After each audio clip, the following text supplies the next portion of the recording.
This is Hannibal and Piper here coming at you with a daily wrestling news update. Raw only did a 0.41 rating last night. And I have to say, I tried to watch the highlights just now. And there's a point where Seth Rollins attacks Cody Rhodes outside the ring and just throws the weakest looking punches ever. And I guess they're going to be feuding through the summer because they are scheduled for house shows in up until August. And I don't know if anyone has Seth Rollins actually won any of these house show matches that he's had against Cody Rhodes yet. I don't know. It seems like that's just an uninteresting feud to me. The other thing I noticed from watching the parts of the highlights I could watch, I can't even watch Matt Riddle in highlight form because it's just too brutal for me. But I saw the Indian wrestler do his thing with the Mysterios and then the Omos guy and Lashley. And I couldn't help but notice how green the Indian wrestler and the Omos guy is. So it's just like, no wonder less people like watching wrestling, because when the ratings were really high and it was interesting in the 80s and 90s, and even in the early 2000s, it was better. The wrestlers were more seasoned and skilled than they are now. I mean, NXT hasn't even started doing house shows yet. So no wonder their ratings are in the gutter. And I'm just calling it as I see it. Sasha Banks and Naomi walked out a week ago. Sasha Banks was partying over the weekend. TMZ put out a video of her on stage. I think it was at an event Snoop Dogg's son was involved with. Of course, Banks is related to Snoop Dogg. It's interesting. I saw Snoop Dogg on Logan Paul's Impulsive podcast today. I was listening to it while I was working. And since Logan Paul had just had Sasha Banks on, he brought up that Sasha Banks was related to him, and he barely acknowledged it. So who knows how close they are. Ric Flair also addressed the rumors that Brian Blair, I guess, accidentally started that Hulk Hogan would be teaming up against the Rock and Roll Express against Flair and another two partners for this July 31st event. Flair said that Hogan has been invited to Starrcast and he believes Hogan will be there. But he thinks it'll be to be part of the roast and not for an actual match. So Hogan could very well be at the Starrcast. I don't know what WWE's contract status is right now with Hogan, if he's still under contract or not. So Richard tips me $5.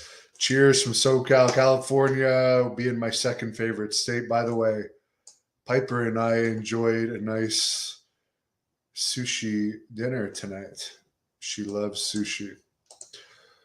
Thanks for the $5 tip. Jay, Steamboat is out. Steamboat has publicly said that he's not going to be involved in that. It's going to be Flair and a team against the Rock and Roll Express and somebody. And the team that Flair's teaming up with hasn't been confirmed. So we'll see.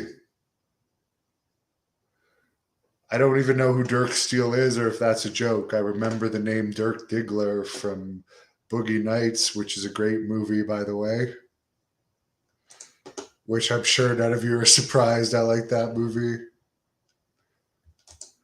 Wayne Piper's snack was good. Al, back in the territories. Yeah, you could send those people out and have people work on certain things. I'll be honest, I watched that most of the 3-minute highlights. And there was not one thing I found interesting on it. and I wish I could say there was something I found interesting, but nothing. It was brutal. I couldn't even like. I had to fast forward. I don't know why people like Matt Riddle. He is just like nails on a chalkboard to me. I'm not. I'm sure he has fans, but like that's just such a turnoff to see him on a show. But like watching the highlights, I'm just seeing green wrestlers, Dominic Mysterio, Rey Mysterio, who's been around since the '90s, who I haven't been interested in watching since his WCW days. Seth Rollins with his weak punches. I'll give Seth Rollins credit. He does have nice suits, but that's about all the good I can say about him. Yeah, there's no real places for wrestlers to learn now. Jason checking in from the Maritimes. Hopes to see Bloodhunter in the Maritimes someday. We'll see. I actually did an acting class today, and beyond the Bloodhunter project, I'm already developing a script for another project in the fall that will be recorded right here in Canada, but that will be like a movie specifically for YouTube. I think I'm more interested in doing like movie type work and acting type work, even though I've never claimed that I'm the greatest actor, but it's something I find more interesting than wrestling these days. Crying, what was my favorite WCW match? Well, the Jacques Rougeau against Hulk Hogan one from Montreal that I was there for, because the electricity in the crowd was crazy. It was like it felt like there was almost going to be a riot when Hulk Hogan lost. As much as Jacques Rougeau is loved by the people of Montreal, Hulk Hogan had not. That match happened in 1996. And by that time, Hulk Hogan hadn't wrestled in Montreal since, I would say, at least 1993, whenever his last WWE match in Montreal was. And Montreal is one of his most popular cities. And that was the first time WCW had ever come to Canada since they got popular. I think they went to Toronto and a few other places in the earlier years and didn't draw flies. But yeah, like it was a pro Hulk Hogan crowd, and like it was just a crazy match because the atmosphere. There was more electricity in the air for Hogan against Jacques Rougeau than there was for Bret Hart against Shawn Michaels, in my opinion. And I was there for both of those matches in the same arena because a lot of people thought the Bret Hart thing was a work. A lot of us thought it was just an angle. And as I've already reported, when I was a kid and Bret was scheduled to wrestle in Ottawa the next night, most of us expected Bret was still going to wrestle in Ottawa. It didn't click in most fans back then until later that was not a work. So like that Survivor Series 97 was overall a very boring pay-per-view, by the way. The WCW house show was way better, in my opinion. Would I do a top 10 matches of all time video? That would be tough. There's so many I like. Sean has to change the channel immediately when he sees Jericho. Jericho is another guy that ever since WCW, I haven't found him entertaining. I found Jericho the most entertaining when he was like the young guy, like fighting to be like entertaining and do stuff to catch attention in WCW. Ever since he went to WWE, I lost my interest in him. But that's not that I don't respect his accomplishments and think he's one of the top wrestlers today. Bill Ottawa would have been involved in the riot with Rougeau pitting Hogan. And Bill is a guy I've known for a while. He's actually lived in Montreal. And yes, Jacques Rougeau did pay Hulk Hogan that night. But again, Hogan could have $30,000 to Hulk Hogan is like less than a penny to a normal person. Hulk Hogan in those days was making huge money in WCW, and he definitely did it as a favor to Jacques Rougeau. I don't think Hogan really gave a damn about, and I think it was only 25,000 to be honest. I think he was just doing Jacques a favor because Jacques had worked hard all those years for him in WWE. So who knows? Ivan, what's my favorite ECW match? Oh my God. I don't really have a favorite, to be honest. The one that stands out to me, and I not for a good reason, was the barbed wire match with Terry Funk and Sabu, both of who I was later in the ring with, but just from how much damage it did to both men. But I wouldn't say it was my favorite, but that was my most memorable ECW matches. Miles, there's wrestling boot makers that make wrestling boots.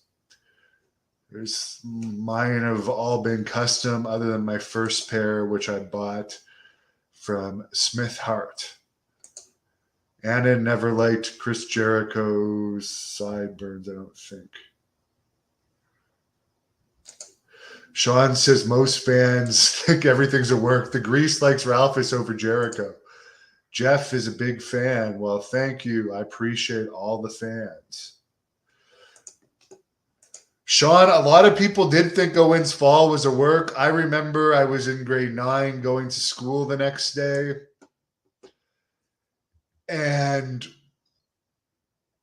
people were making jokes about it because they thought it was a work, and they were making fun of people that thought it was real. So I was never a big Owen Hart fan. I'm not saying I don't respect him, but like I stayed out of it. But I remember the wrestling fans at that time that were talking about it were being made fun of by the cooler kids, saying that it was all a work. So there were people that did believe that that it was a work. Okay, I guess I misread something. Oh, sick burns on Steph. Okay, I don't quite get it. James says, lady number 1. The truth loves the content.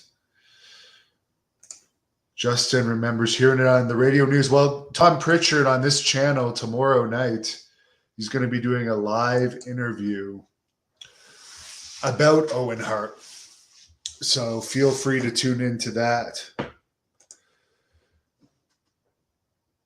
What about, I don't remember when, I think when it got on more news, people realized it was real. But all I remember, I specifically remember people thinking it was a work when it happened in my high school, because I was in high school, grade 9 at that time. I specifically remember wrestling fans being made fun of by the cooler kids. I also remember that people thinking Brian Pillman's death was a work, which happened right around that time as well. And again, that was before the explosion of the internet. Now, of course, everyone has the internet on their phones. Back then, it was still dial-up, and you were paying for a certain amount of hours a month. So it's not like news traveled quite as fast, although it was on like the television news and stuff. Anyways, I got to do some more work myself, do some yoga, and take care of my dog because I got Piper with me tonight. So I wish everybody a good night. It seems like the power outages here in Ottawa, Canada are finally coming to an end. El Spicy said he was made fun of for the NWO shirt.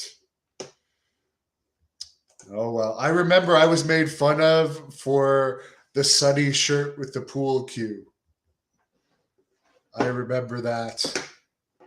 That was, I remember that when I was like in grade 9, and that was like before the wrestling boom really came off. I remember I thought I was so cool going to school in a shirt with Sunny with a pool cue between her cleavage. And boy, was I made fun of for wearing a wrestling shirt. Yeah. But whatever. That's what growing up is all about. And then as time goes on, you get in some fights and people leave you alone. So have a great night. Thank you for watching the Hannibal TV. Please help me out and like this video. Then click the subscribe and get notifications buttons so you don't miss any of my latest shoot interviews, match videos, or news updates. Follow us on Facebook at The Hannibal TV for more live streams and videos. And while you're at it, follow us on Instagram and Twitter at The Hannibal TV.